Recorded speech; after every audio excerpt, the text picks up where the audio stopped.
Assalamualaikum warahmatullahi wabarakatuh. Selamat datang di channel 263, di mana channel ini akan menceritakan kisah-kisah misterius, pengalaman-pengalaman nyata yang kadang unlogic atau nggak masuk di akal. Tentunya bareng gue Winggo Tembok dan aku Sanas.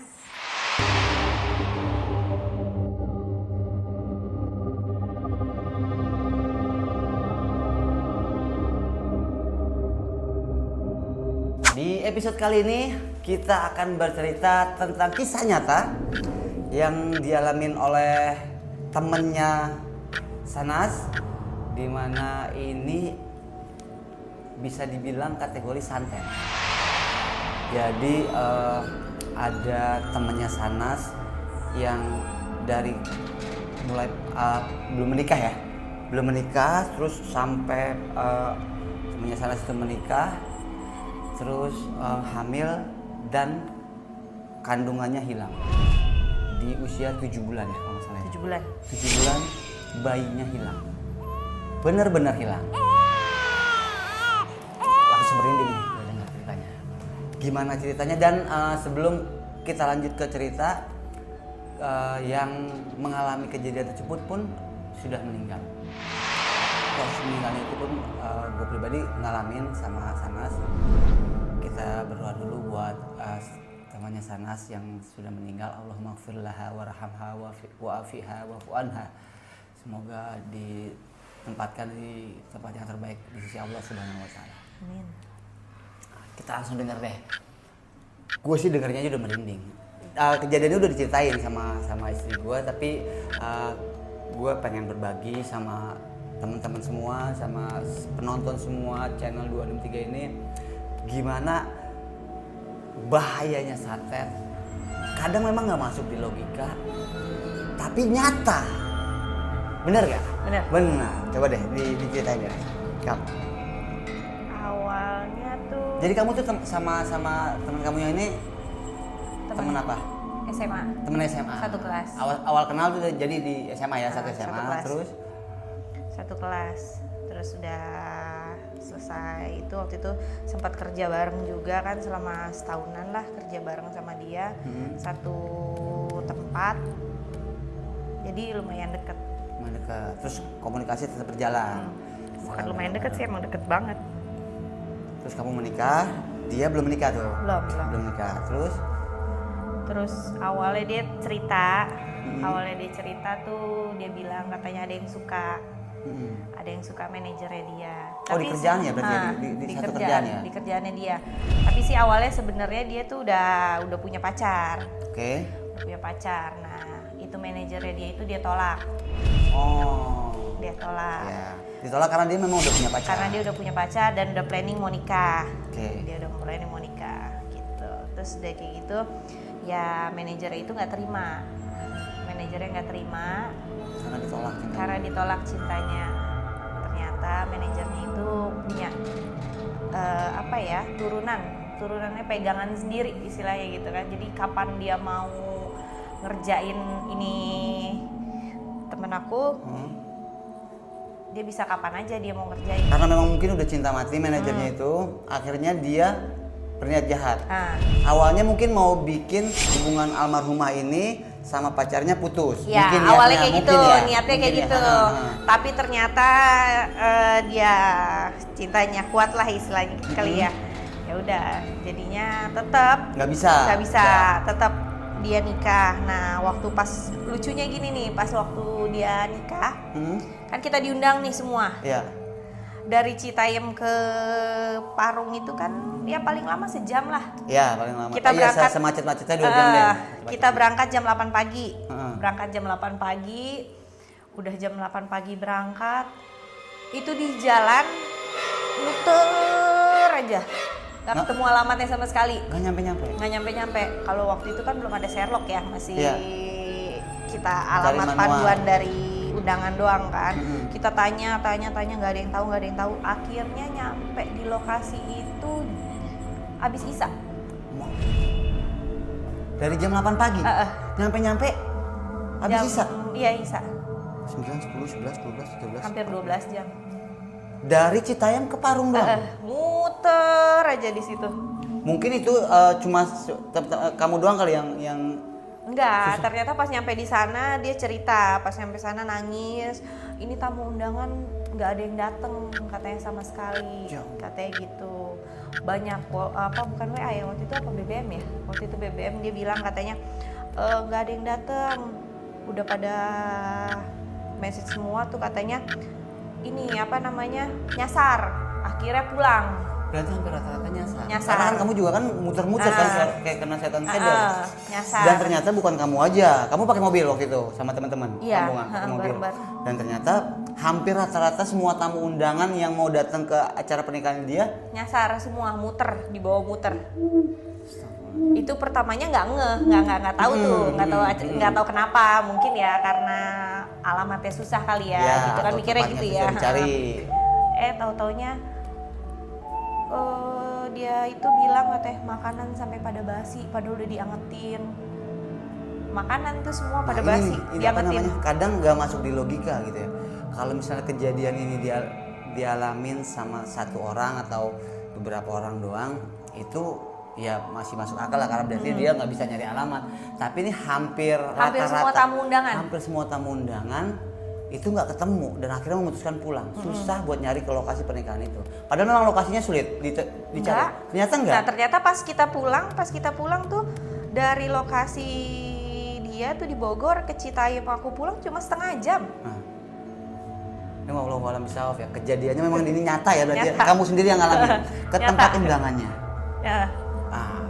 Gimana caranya dia itu? Pulang cuma setengah jam, berangkat hampir 12 jam. Dari jam 8 pagi sampai Isya. Sampai kan ninggalin anak kan, kata ibu mertua katanya, kemana sih main kali ini kelamaan gitu kan. Padahal nggak memang muter. Jadi kayak orang juga pada nggak ada yang percaya itu kok bisa muter-muter di situ doang gitu.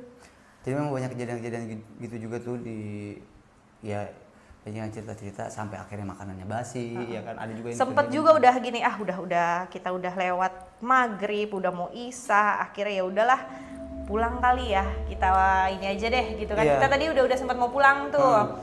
Terus pas lewat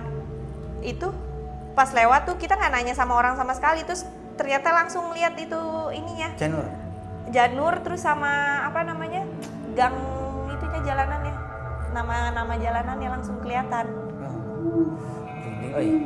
Terus udah kejadian akhirnya ceritanya udah menikah lah dia. Nah, udah akhirnya menikah itu tuh. berarti dari proses pernikahannya aja udah benar-benar diganggu ya. Iya. Memang yang mantan manajernya ini memang benar-benar cinta banget dan kayaknya cinta mati ya. Sampai ke situ loh. Sampai ke situ. Terus awalnya tuh ya kita nggak paham lah, nggak ngerti, dipikir ya udahlah kejadian biasa aja gitu kan ya, kejadian biasa. Tapi si almarhumah ini udah sempat cerita-cerita ke kamu gak? Belum Enggak cerita, belum. cuma Terus, cerita kejadian itu aja tuh. Nah, kejadian itu aja yang pas yang kita datang itu baru dia cerita. Terus setelah itu dia udah nikah nih. Cerita dia, Nas gue sakit nih Nas, ini segala macem, tapi gue sakit kayak nggak wajar katanya gitu. Iya, baru dia mulai cerita. Nggak wajar. Terus kenapa? Kok bisa kayak gitu? Terus dia dibawa ke rumah sakit, ternyata di ronsen di paru-parunya itu ada kayak cahaya gitu. Dokter aja bingung itu cahaya apa gitu kan, cahaya panjang kecil. Itu nggak tahu tapi apa. Ada di ronsen ada di kelihatan. ronsennya kelihatan, bener-bener kelihatan, aku melihat. Cuma dokter sendiri bingung ini apa, sakit apa gitu kan, penyakit apa. Akhirnya di bagian mana? Di paru-paru. Ditaruhnya di paru-parunya dia. Terus akhirnya ibunya nangis, cerita, dia bilang, Nas, almarhumah nih tadi malam muntah darah, kayak gitu, muntah darah, tapi keluar kayak peniti, terus jarum pentul. Nah aku bilang itu gimana cara keluarinnya ya? Kalau pikiran itu kan gimana ya, muntah ngeluarin benda-benda kayak gitu kan apa nggak sakit gitu kan? Ini yang cerita ibunya. Cerita langsung ke kamu? Langsung, almarhumnya nggak mau cerita dulu, ya. Terus akhirnya abis dia udah keluar dari rumah sakit, baru tuh dia nelpon. Baru dia cerita, abis itu cerita, Nas, apa jangan-jangan ini yang waktu itu gue bilang ya ada manajer yang suka, kata dia kayak gitu. Dia cuma kasih dulu pernah cerita kalau ada manajer yang suka, tapi dia nggak bilang diguna-guna atau nggak bilang sama sekali. Ya udah coba deh ke ini, ke ustadz atau apa, tanya orang pinter, biar clear nih kenapa gitu kan, sampai dokter aja bingung kan sakit apaan. Ya udah, kira dia berobat ke orang pinter, didoain semua segala macem, udah tuh nggak kambuh-kambuh lagi dia. Kata orang pinter, dia cerita bener kan? diguna-guna. Oh, Dan diguna-guna, dan itu manajernya sendiri, bener si cowok itu. Tepat banget. Si cowok itu kata dia bilang, kamu pernah nolak atasan kamu nggak, katanya gitu, kata orang pintar itu. Karena dia ini statusnya bukan ngeguna-gunanya, bukan bayar ke orang. Kalau bayar ke orang kan ada masanya, kalau dia nggak punya duit berarti kan nggak bakalan dia guna-guna lagi. Tapi kalau ini dia punya pegangan sendiri, turunan. Dia sendiri berarti. Turunan. Dianya langsung. Turunannya dia. Terus? Udah, jadi kapanpun dia mau bisa. Akhirnya sembuh tuh. Sembuh. Setelah orang pintar. Sembuh. Tapi ya begitu, nanti tiba-tiba dia masuk rumah sakit lagi, kayak gitu lagi sakitnya. Nah, yang mau Sampai berapa kali itu. Udah, habis itu tiba tuh dia hamil. Nah, Sampai dia hamil tuh sama suaminya. Hamil bulan pertama, kedua, ketiga, keempat, dia proses sampai ke-4 bulan itu dia periksa emang beneran ada gitu, kandungannya ada ke gitu bidan kan. nggak? Ke bidan. Tiap USG? bulan pas umur 5 bulan deh kalau nggak salah di USG-nya. USG. Tapi kan pas 4 itu diperiksa jantungnya udah ada detak jantung. Benar-benar dia hamil, Dan ada. bidan juga bilang hamil. Bilang hamil, memang hamil. Oke. Nah udah gitu, udah tuh oke, bulan depan bulan depan kita USG. Oke, USG nih di bulan kelima. Di bulan kelima. Bulan kelima USG ada, anaknya ada sehat semua, hasil USG-nya pun Ada, ada dikasih hasil lihat, USG-nya. ada dikasih lihat. Ya kan biasa kalau USG tuh dia yang 3 dimensi atau Nggak tahu 2 lah. dimensi. Nggak tahu, pokoknya ada lah itunya, ada fotonya. Iya. Dikasih tahu, nih Nas, gue udah ini anak gue sehat, doain ya. Kamu biar ngeliat langsung? lancar. Lihat. Dikasih lihat sama Oke. dia. Udah tuh. Habis itu di bulan ke-6 dia periksa, dibilang lagi sama bidannya, nanti di bulan ke-7 kita USG lagi ya, katanya gitu. USG lagi buat ngeliat jenis kelamin, terus berat badan segala macem tuh. Oh iya, oke. Nah ternyata pas di bulan ke-7 dia balik lagi ke bidan itu, perutnya masih ada. Perutnya masih kondisi Kelas hamil. 7 udah agak gede ya. Oke. Nah pas lagi di USG, dokternya bingung, dokternya bidannya bingung. Ini anaknya kemana? Kata dia kayak gitu, ibu nggak hamil, kata dia kayak gitu. Ibu nggak hamil, loh kan riwayatnya dari awal saya periksa kesini kan saya hamil. Bidan itu juga kan? Bidan itu ditanya, kata ibu ini kok nggak hamil, kata dia, saya juga bingung. Bidannya itu bingung, kata coba lihat ininya, hasil periksaan kemarin kan, yang bulan-bulan kemarin dilihat, oh iya ini hamil ya, tapi kok nggak ada. Dan udah masuk bulan ke-7. Bulan ke-7. Nah dia bilang gini, dok saya kemarin Bu Bidan, saya kemarin ini sempat mimpi, kata dia gitu, sempat mimpi lahiran, kata dia gitu, sempat mimpi lahiran. Merinding. Terus basah semua, basah kayak, bukan kayak pipis. Kalau pipis itu kan apa ya, kayak air ya keluar. Terus kalau ini kata dia, ini yang keluar tuh kental, kata dia kayak gitu, cairan kental gitu, kata Di dia mimpi gitu. dia? Di mimpinya dia itu. Terus? Nah dokter bidan itu bingung, katanya kok bisa kayak gitu ya, tapi memang ini nggak ada Di perutnya tapi di perutnya, di USG lagi perutnya nggak kempes. enggak, kata ini nggak ada Bu, anaknya nggak ada. Itu ya Allah, aku Ini mau bener-bener bisa merinding loh, bener-bener merinding. Walau bisa buat yang mau percaya ya boleh silakan, yang nggak percaya juga nggak apa-apa, karena ya sana nggak ngalamin langsung, tapi cerita langsung, dengar cerita langsung dari almarhumah. Dan bener-bener temen mungkin deket. buat teman-teman semua yang pernah dengar cerita-cerita juga atau pernah tahu ada kejadian kayak gini, boleh di komen, dikasih tahu kayak gimana kondisinya. Terus dia mimpi jadinya. Mimpi. Nah setelah pulang dari bidan, dia ke Ustadz. Jadi mimpinya tuh dia basah semua. Basah semua. Kasurnya Basah semua. Begitu tuanya, bangun? Begitu bangun, orang tua juga orang tuanya juga bilang ini kenapa? Tapi Kamu bukan kok ngompol. Bukan. Nah, dia sebelum ke Ustadz, kan pulang dari bidan dia ke kamar mandi, darah keluar. Nah, dia mikirnya itu apa keguguran gitu kan ya. Kok bidan tadi USG kok nggak ada ini ya, nggak ada bayinya sama sekali. Dia nangis tuh kan, sedih tuh, kok kemana anaknya kan gitu kan. Selama dari bulan pertama sampai ke-6 itu diperiksa ada anaknya, berwujud jantungnya ada, USG juga kan sempat di 5 bulan ada itu anak gitu kan. Nah terus abis santet ya. Iya, abis itu dia pulang ke kamar mandi, ada darahnya keluar. Kayak orang habis ngelahirin. Ini kamu sendiri yang dengar ceritanya, terus ceritanya aja masih gini karena ngerasain jadi seorang ibu kan. Gimana cerita? Terus udah habis itu akhirnya ya udah diajaklah sama ibunya, ayo ke Ustadz. Ustadz yang kemarin. Jadi di mimpinya pun itu sampai kasurnya basah. Kasurnya basah, dia mimpi lahiran tapi belum keluar darah. Dan nggak ngompol. Nggak. Karena kan bisa dibedain kan mana ngompol, mana ketuban, mana ini ya. Terus akhirnya dia ke Ustadz, dia tanya, Pak saya tadi USG.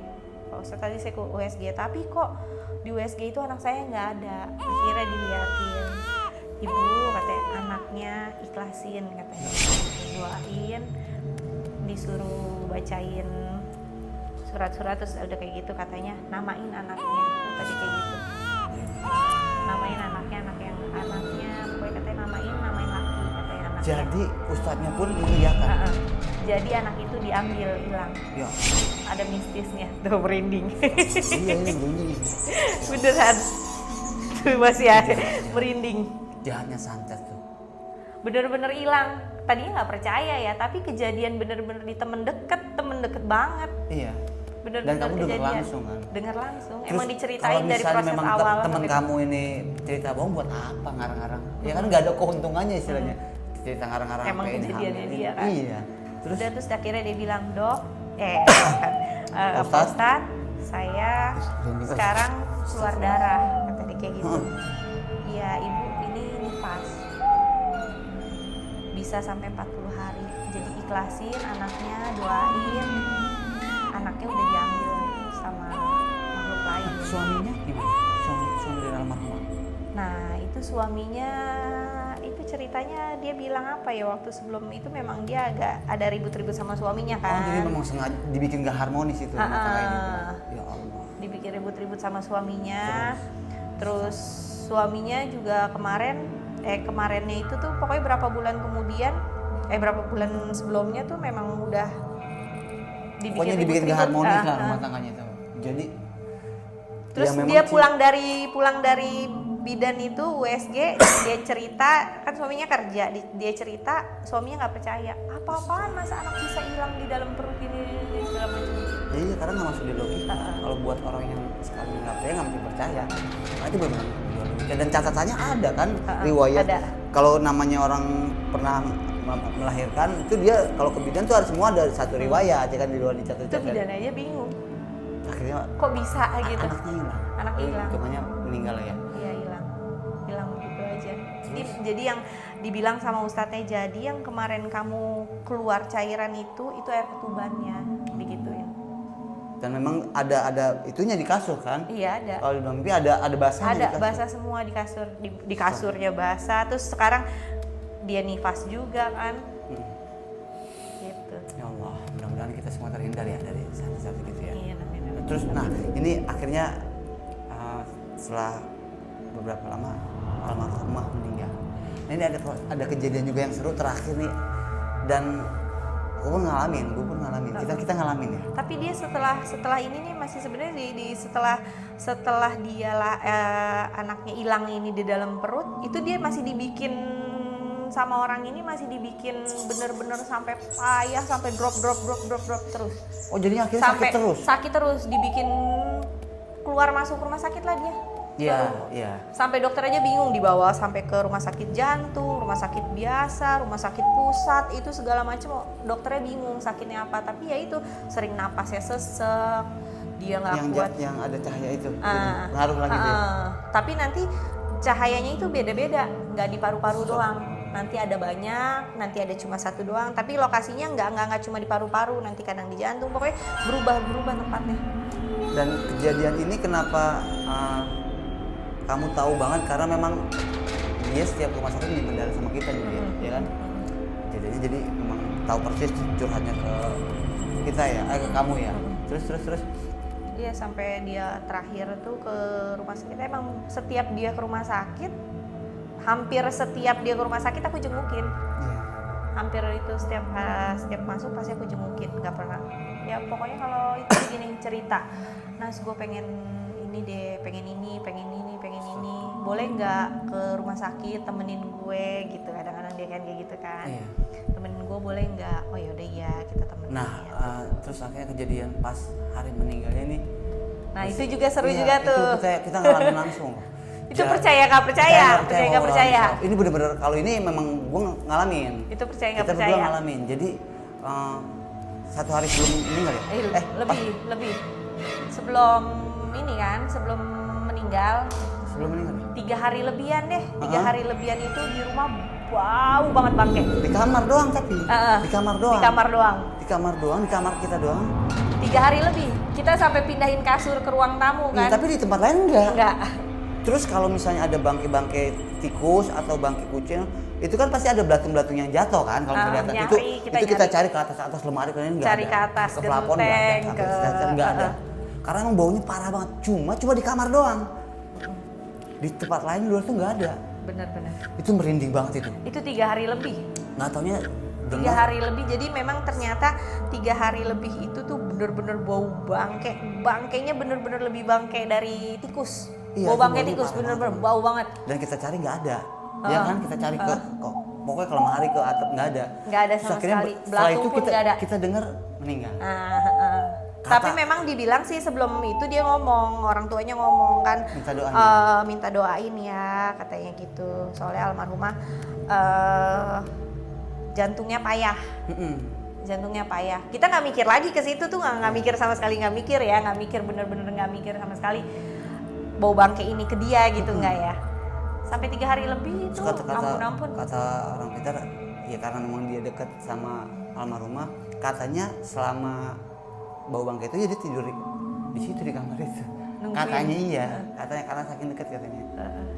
Cuma emang nggak ada kejadian ngetok-ngetok apa enggak ya? Cuma bau bangke itu doang tuh. Tapi setelah dikuburin langsung hilang baunya. Dia gini kan, dia bilang, kata orang tuanya. Orang tuanya nelpon jam 2 malam.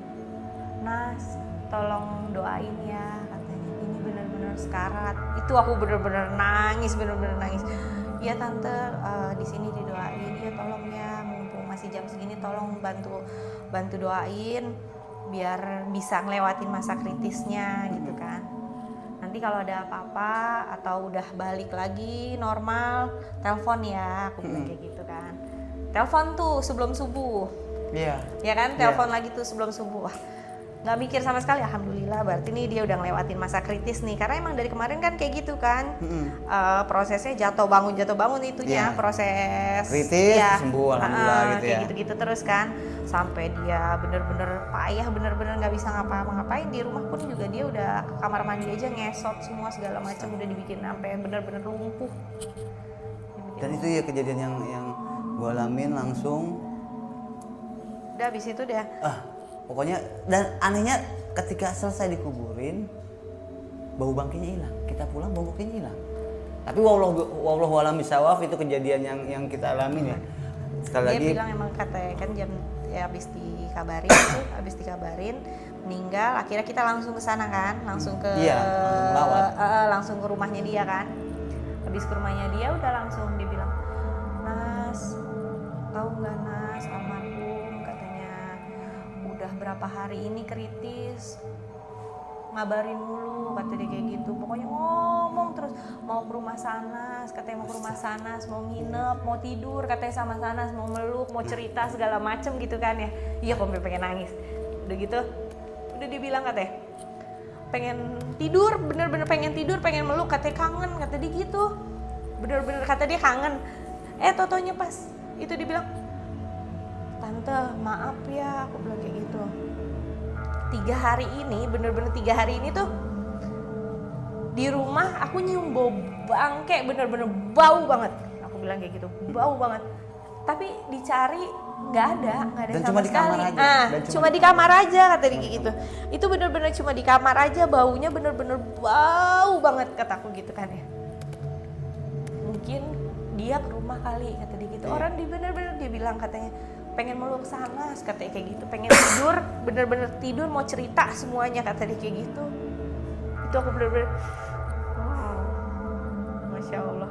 Iya, itu kejadian nyata Langsung kepikiran yang itu bau bangke itu ya. yang dialamin, kita alami terus diceritain langsung sama almarhumah kejadiannya, wallahu alam. Tapi yang jelas ya santet ada, yang mau percaya syukur, yang nggak percaya nggak apa-apa. Kita cuma sekedar bercerita, wallahu alam bisawab. Ini yang pasti sana cerita dari kisah nyata teman almarhumah. Mudah-mudahan jadi apa ya, pembelajaran buat kita semua bahwa ya santet itu kejam, santet itu jahat, jangan Dan sampai benar-benar ada. Ya, jangan sampai kita bersekutu sama yang gitu-gituan deh. Ya mudah-mudahan kita terhindar. Kita bakal cerita lagi cerita-cerita yang unlogic yang kadang nggak masuk di akal, kisah-kisah misteri, pengalaman kisah nyata misteri, tentunya di channel 263. Terima kasih buat yang udah nonton, teman-teman semua. Jangan lupa like, komen, dan subscribe. Buat yang punya pengalaman, boleh silakan nanti email di sini. Kita bakal bacain cerita, kisah-kisah pengalaman kisah nyata misteri atau pengalaman-pengalaman yang nggak masuk di akal. Gue Winggo Tembok. Dan aku Sanas. Undur diri. Assalamualaikum warahmatullahi wabarakatuh.